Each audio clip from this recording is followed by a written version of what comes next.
might as well keep doing it. You might as well keep milking it.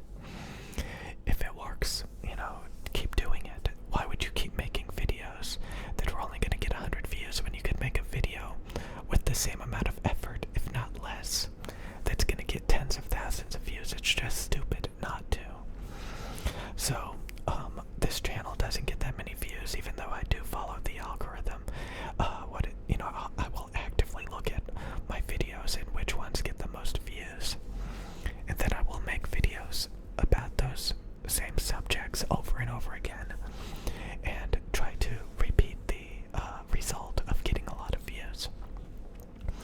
And when I first started this channel, it was about honestly, it was me trying to find motivation to lose weight and get in shape, while also whispering into a microphone to make ASMR. So I was using ASMR to try to get views, while still vlogging about things that I actually cared about at the time, which was losing weight, and I still care about that, because I still gain weight, and I still wish I was skinnier, because I eat a bunch of garbage every day, and I need that motivation, to stop doing that as often. So I was asked to make videos like I used to, because honestly, the videos I've been making lately are all like brain rot, skippity toilet, skippity toilet.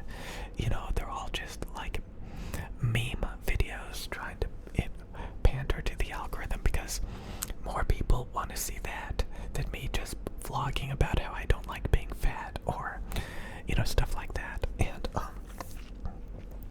I've got to say, it is really amazing to be in a relationship, because honestly, a lot of that time when I was making those videos, I was single, I was alone, and when you're in that state of mind, a lot of times you can become obsessed with nostalgia and just these nerdy antisocial activities, but you really start to feel more human when you're in a relationship, because you get to bounce your ideas off of somebody else, and that person gets to bounce ideas off of you, and you don't feel neglected. I've learned so much by interacting with different people the past year or two, because I used to be around nothing but antisocial people that would just ignore me, that would just look at me with disgust if I even wanted to talk to them. And now I'm in a lot more of a social environment where people are a lot more supportive and nice. And I'm just doing a lot of things that I would have not been able to do a few years ago. So I worry about different things. I think about different things these days.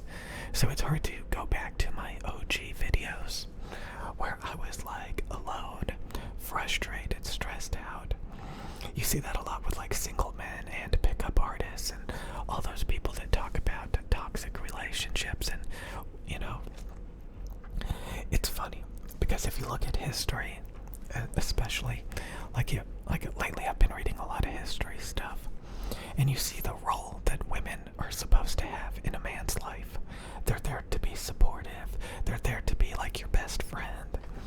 They're there to comfort you and help you, And you see that through history, that women were there to do those things, And when you look at a lot of single men, a lot of frustrated men, they see women as these things that you have to impress, or things that you have to give money to all the time, or just these things that are just a toxic waste of time.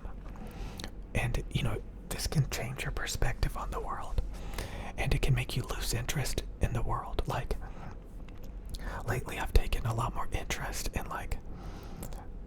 the history and stories of different people, because society makes more sense when you're in a relationship, when you have good communication with other people.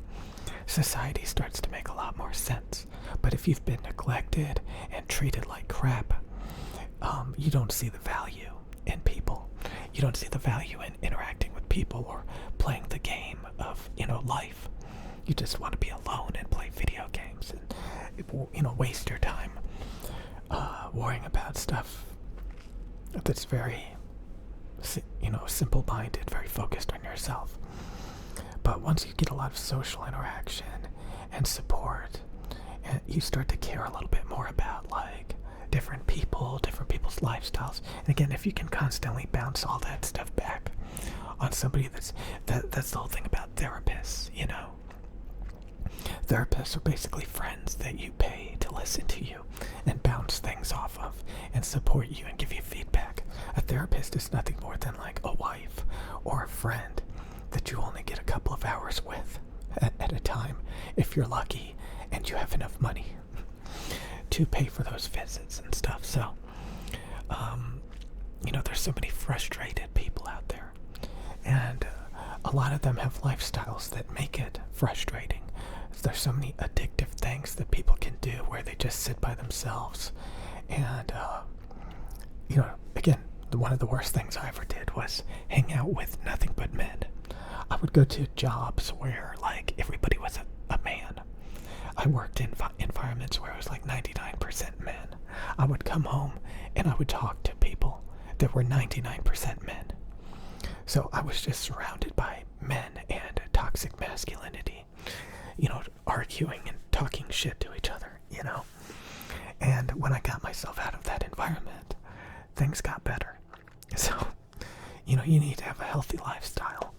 And that's not what I had a few years ago. My little hams, my little buttercup sandwiches.